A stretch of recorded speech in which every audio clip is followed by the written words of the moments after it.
Good afternoon, good morning, Frank. Good I morning. suppose it is the morning. Oh, yes, we're early this Yes. week. It's certainly morning. I've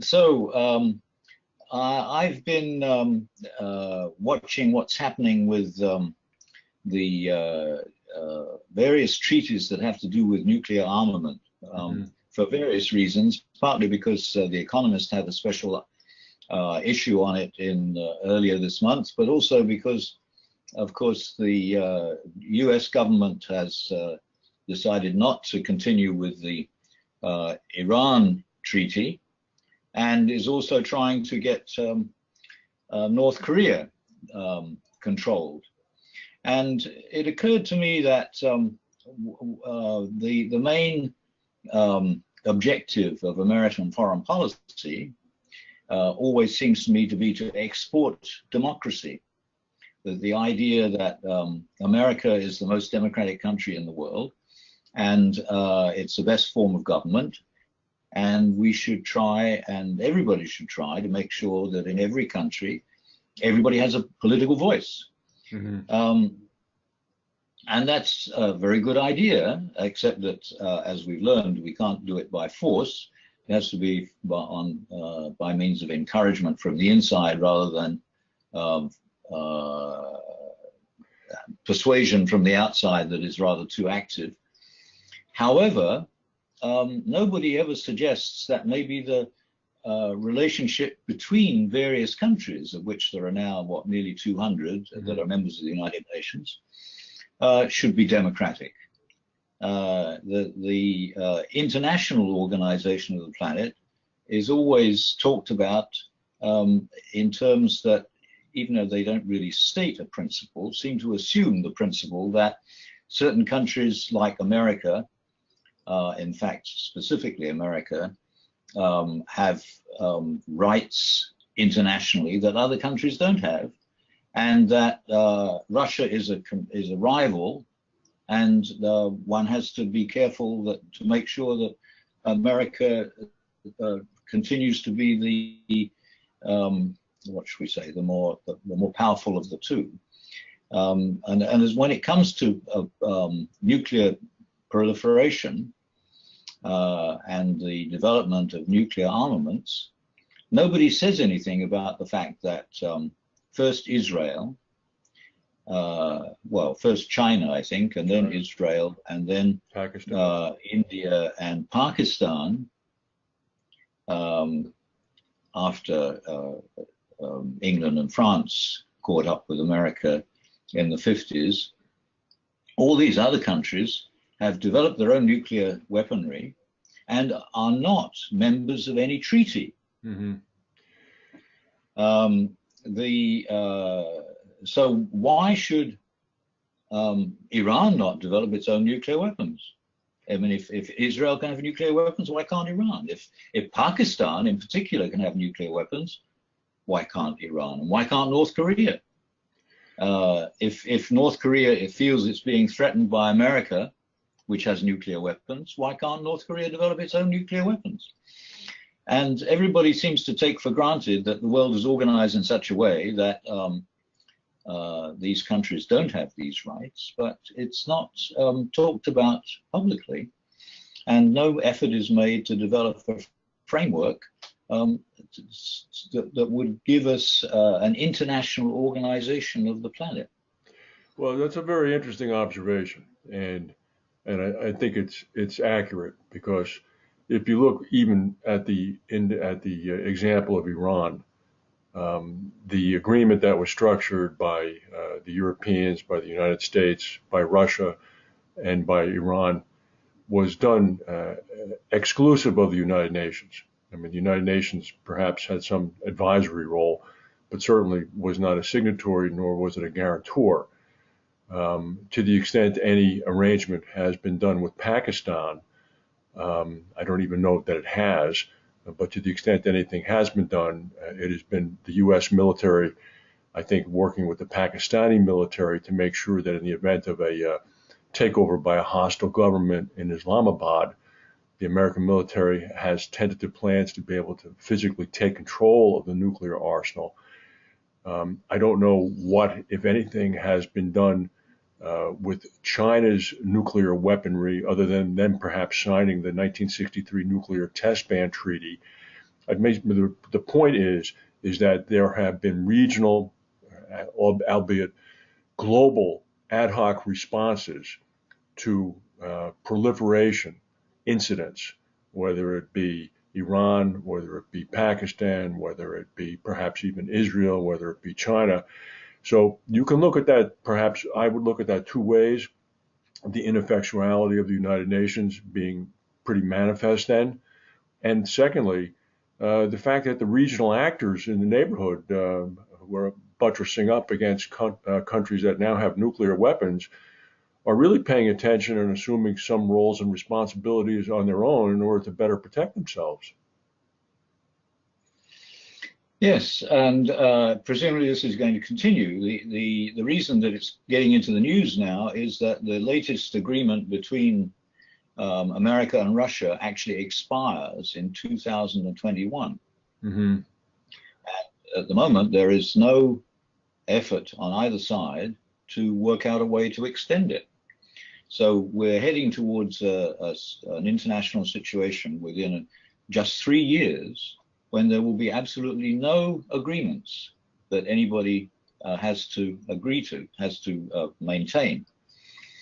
And one can say that, well, America and Russia, of course, have been boasting about their Yes. nuclear capabilities recently. Yes. In very different ways. I think President Trump has been talking about the size of his nuclear button, and Putin has been saying that they've got a new weapon which is bigger and better than anything else. Mm-hmm. But people generally assume that it's a sort of standoff between America, Russia, and China, which are the big powers, and they're not going to attack each other. And they don't want anybody else to have nuclear weapons. But and India was more or less taken for granted because America was always very pro-India after the British left. But it's surprising that nobody's done anything about Pakistan, because Pakistan, after all, I mean, Obama, I just saw, talked about the northern part of Pakistan as the most dangerous place in the world. Well, it's under a government that has nuclear weapons. Right. That's a little strange, isn't it?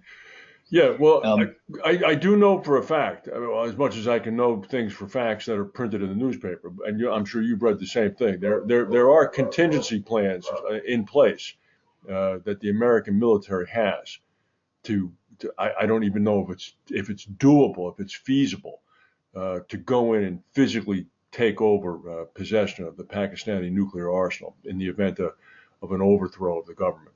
Have you read those articles?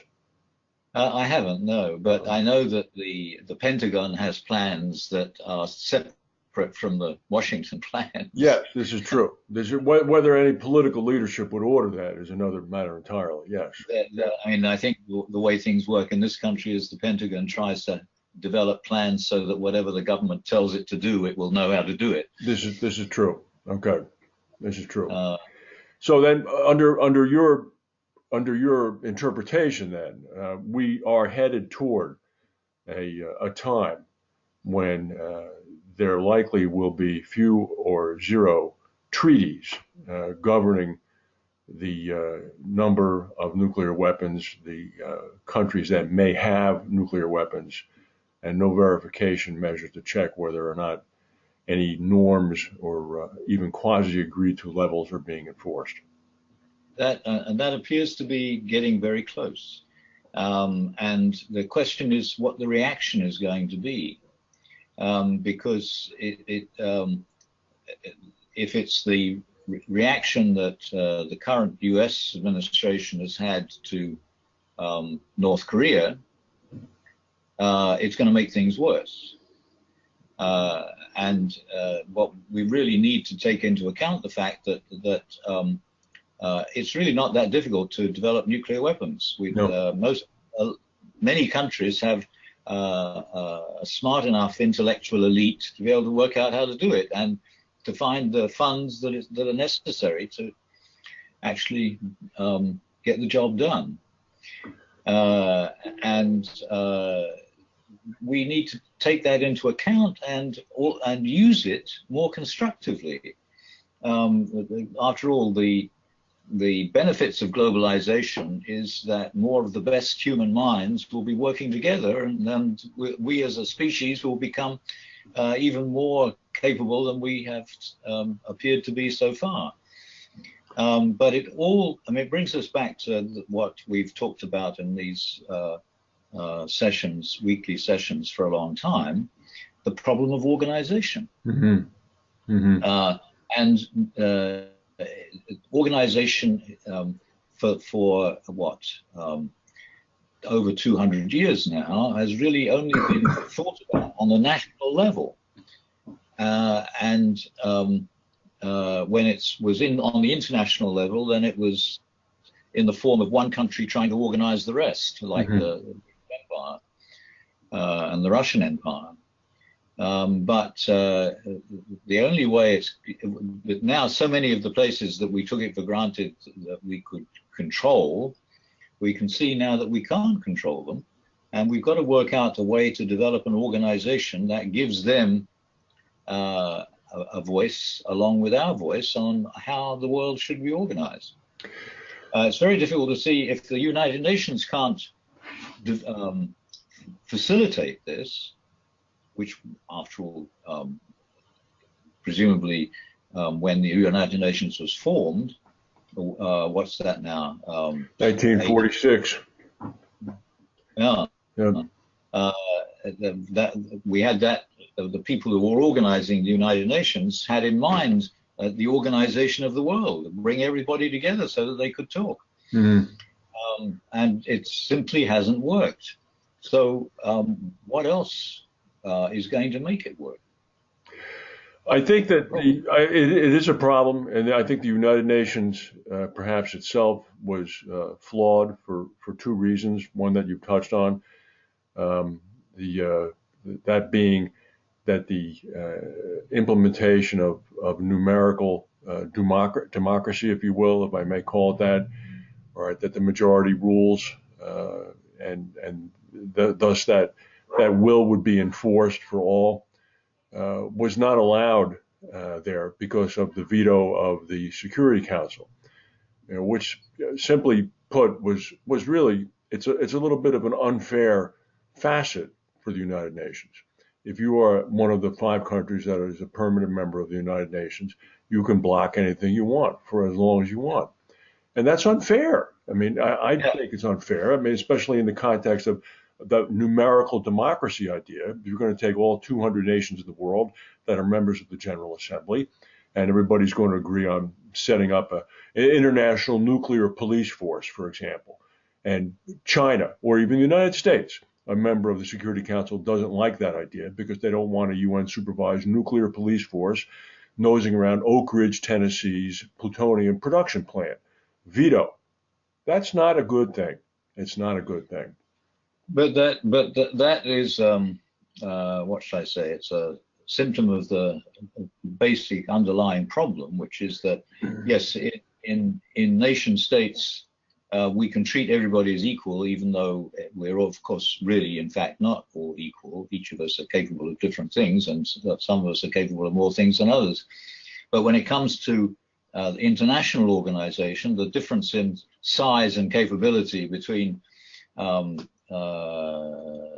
America and Russia and China on the one hand, and Pacific Islands on the other. Correct. I mean, why should Ecuador's vote count for the same as that of the United States? You're correct. I mean, now, but let me ask you a question. All right, not to veer off into politics. I don't want to do that. It's too early in the day.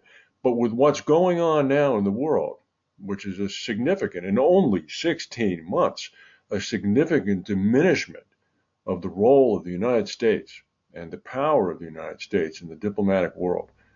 And unless one thinks that ultimate use of nuclear weapons is a likely scenario, the diminishment of the U.S.'s military role in the world All right, might this not offer, in the moderate term, 5 years, 10 years, an opportunity for a bit of a stand down from this big power exclusivity kind of mentality that we or Russia or China can really enforce their dictates to the rest of the world? I mean, if I'm just thinking that something's happening insofar as the American role.